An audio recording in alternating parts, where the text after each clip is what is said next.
1000 km လောက်ရောက်ရင်တော့ဝယ်တင်တယ်တဲ့900 600လောက်ခီးသွားစိတ်တော့ကရောက်နိုင်တယ်တဲ့ဒါနဲ့စကားမဆက်မိတ်ဆွေတို့ကြော်ညာတဲ့ကားတိုင်းကဥမာအားဖြင့်ဗျာကီလိုမီတာ900လို့ရမယ်ဆိုတဲ့ကား900နီးပါးအပြည့်ထွက်တယ်လို့လူချင်းမင်းတို့ထင်လားမင်္ဂလာပါဇန်ကားရန်တဲ့ channel ကကြိုဆိုပါရစေကောင်းမှုတစ်ခုနေ့စဉ်ပြုစီစဉ်ရဒါလေးပြန်လည်မျှဝေချင်လို့ပါကျွန်တော်ရှင်းမှာပြောအကျိုးတစုံတရားရှိလို့ရှိရင်လည်း okay ဆိုတဲ့ comment လေးမှန်ခဲ့ပေးပါနော်လူချင်းမင်းတို့အတွက်အပန်းမကြည့်ဘူးဆိုရင်ပေါ့ဗျာ okay ပါကျွန်တော်ဆက်ပါမယ်ဘယ်ကားမှကြော်ညာတဲ့အတိုင်း range အပြည့်မှန်မထွက်ပါဘူးအနည်းဆက်ဆုံးအနည်းဆုံး20ရာခိုင်နှုန်း short အများဆုံး30ရာခိုင်နှုန်းလောက်ထိရော့ပါတယ်ဥပမာအဖြစ်ကီလိုမီတာ900ရတယ်လို့သတ်မှတ်တဲ့ကအများဆုံးမှကီလိုမီတာ400ပဲရနိုင်ပါတယ်ဒါအလွန်ပေါ့နော်အဲ့တော့ပြောချင်တာကကီလိုမီတာထွက်မထွက်ပေါ့ဥပမာပြ rate 900ရတယ်920ရတယ်610ရတယ်စသဖြင့်ပေါ့နော်ကျွန်တော်တိုက်စီနယ်ပဲမှာပဲတည်တော့တိုက်စီအကြောင်းကိုပြောချင်တာပေါ့နော်သူဖြစ်အခုမှဝယ်မယ်တနိုင်တစ်ပိုင်းစဉ်းစားရတယ်ဆိုတဲ့လူတွေကိုအဓိက target ထားပြောတာပါအထူးသဖြင့်တော့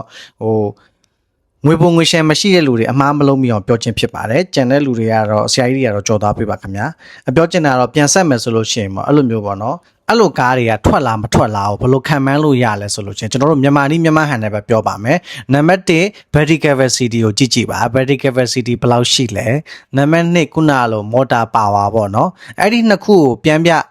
ရှင်ကြည့်လို့ရှိရင်ဒီကောင်ထွက်မထွက်ကိုခံမှန်းလို့ရပါတယ်ဒါအနည်းဆက်ဆုံးကျွန်တော်တို့တာမန်လူတွေနားလည်အောင်ပြောပြတာပါ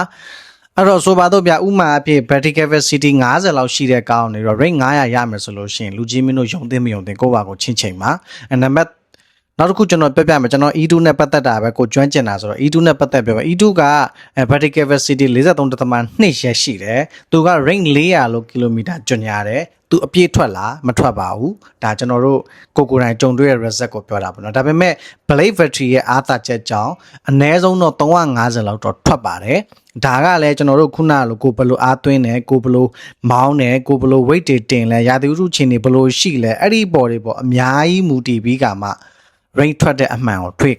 သိရတာပေါ့နော်ပြောချင်တာကတော့ပြင်းပြအားဖြစ်တော့ဘယ်လိုပဲဖြစ်ဖြစ် range 400လို့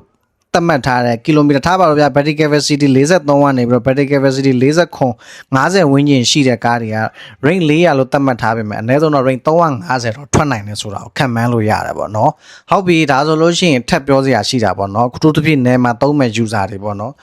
ဆိုပါတော့ range 920ထွက်တယ်လို့ကြော်ညာထားတဲ့ကားတွေ range 610ထွက်တယ်လို့ကြော်ညာထားတဲ့ကားတွေသူတို့ battery capacity ကဘယ်လောက်ရှိလဲဒီနေရာမှာပြောစရာတစ်ခုရှိတာ test ပေါ့နော်နီးပညာနဲ့ပတ်သက်တာတစ်ခုရှိတာပေါ့နော်နီးပညာကောင်းရင်ကောင်းတယ်လို့မျိုးဒီ motor တို့ battery တို့ကလည်းနည်းနည်းလေးပိုစားတာတက်တာတယ်ပေါ့နော်အဲ့ဒီအနေထားတွေရှိရဗျာနောက်ခုနကျွန်တော်ရှင်းမှာပြောခဲ့တယ်လို့မျိုးဘလို့သုံးတဲ့ပေါ်မူတည်မှာပြီးဘလို့မောင်းတဲ့ပေါ်လဲမူတည်တယ်ပေါ့နော်အဲ့ဒီပေါ်မူတည်ပြီး range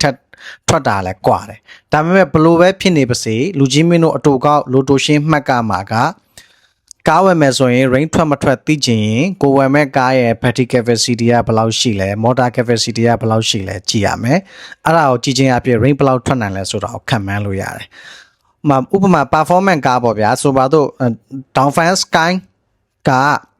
range 930လို့ပြောထားပေမဲ့လို့သူ့ရဲ့ battery capacity နဲ့သူ့ရဲ့ motor အရာလုံးဝထွက်ဖို့အဆင်မပြေနိုင်ဘူး။ဘာဖြစ်လို့လဲဆိုလို့ရှိရင် motor အရန်ကြီးတယ်ဗျာ။motor ထဲမှာတော့ကျွန်တော်စိတ်တင်မမအောင်ဆိုလို့ရှိရင် तू ကအကြီးဆုံးတော့ပြောလို့ရတယ်။ motor 150ပေါ့နော်။အကြီးဆုံးမဟုတ်တော့အကြီးဆုံးထဲမှာပါတယ်ပေါ့နော်။အဲ့ဒီအတွက်သူ့ရဲ့ battery capacity နဲ့ motor